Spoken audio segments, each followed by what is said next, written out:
गरीब लड़की जिसने बचाई नेता की जान। बिहार के एक छोटे से गांव सूरजपुर में एक गरीब परिवार रहता था।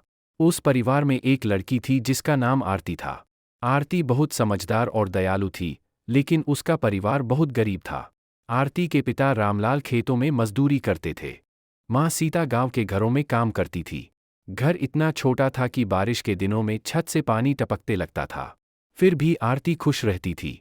वह रोज सवेरे जल्दी उठती, घर का काम करती और फिर स्कूल जाती। कई बार उसके पास किताबें भी नहीं होती थी, इसलिए वह दोस्तों से किताब लेकर पढ़ती थी।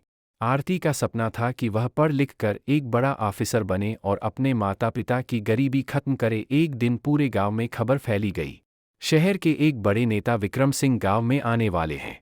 वह चुनाव के लिए कई गांवों में सभा कर रहे हैं। गांव वाले बहुत खुश थे। पंचायत भवन के सामने एक बड़ा मंच बनाया गया। जगह जगह झंडे और पोस्टर लगाए गए। आरती भी उत्सुक थी। उसने पहले कभी इतने बड़े नेता को सामने से नहीं देखा था। सभा वाले दिन पूरा गांव वहां इकट्ठा हो गया। लोग ढोल बजा रहे थे और बच्चे झंडे लहरा रहे थे।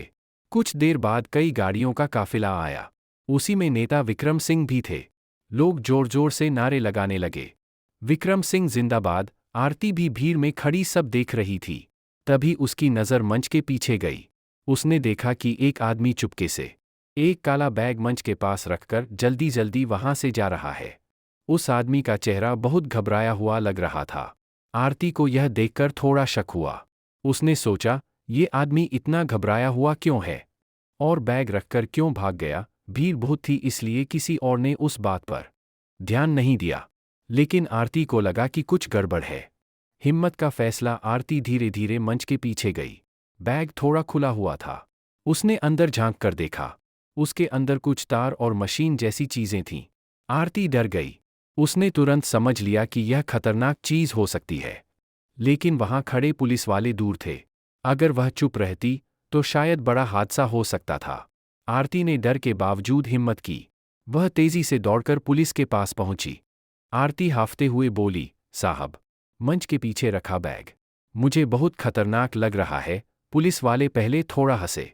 एक पुलिस वाले ने कहा, अरे बेटा, यह शायद किसी का सामान होगा। लेकिन आरती बार बार कहती रही, नहीं साहब। उस आदमी का चेहरा बहुत डरावना था।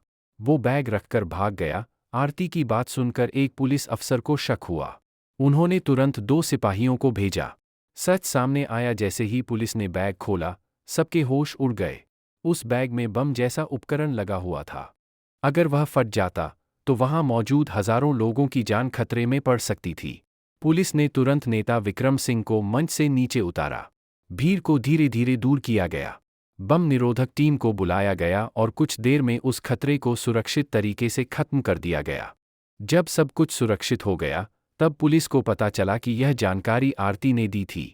नेता विक्रम सिंह ने आरती को मंच पर बुलाया। पूरा मैदान तालियों से गूंज उठा। नेताजी ने मुस्कुराकर कहा, आज इस छोटी सी बेटी ने मेरी ही नहीं, यहां मौजूद हजारों लोगों की जान बचा। लोग जोर जोर से तालियां बजाने लगे। आरती थोड़ी शर्माते हुए खड़ी थी। नेता का बड़ा फैसला। नेता विक्रम सिंह ने सबके सामने घोषणा की, इस बहादुर लड़की की पढ़ाई का पूरा खर्च मैं उठाऊंगा। आरती के माता पिता की आंखों में आंसू आ गए। उन्होंने कभी सोचा भी नहीं था कि उनकी बेटी इतनी बड़ी काम करेगी। समय बीत गया। आरती ने उस दिन के बाद और ज्यादा मेहनत से पढ़ाई की। वह दिन रात पढ़ती थी। उसका सपना था कि वह एक दिन बड़ी अधिकारी बने। कई सालों की मेहनत के बाद आरती ने बड़ी सरकारी परीक्षा पास कर ली और वह पुलिस अधिकारी बन गई। गांव की शान। जब आरती पहली बार पुलिस की वर्दी पहनकर अपने गांव लौटी तो पूरा गांव उसे देखने के लिए इकट्ठा हो गया। लोग गर्व से कह रहे थे, यह वही लड़की है जिसने एक दिन पूरे गांव और नेताजी की जान बचाई थी। आरती ने अपने माता पिता को गले लगाया। उस दिन उनके चेहरे पर जो खुशी थी, वह किसी भी दौलत से बड़ी थी। सीख, हिम्मत और समझदारी किसी की उम्र या पैसे पर निर्भर नहीं करती। कभी कभी एक छोटी सी बहादुरी हजारों लोगों की जिंदगी बचा सकती है।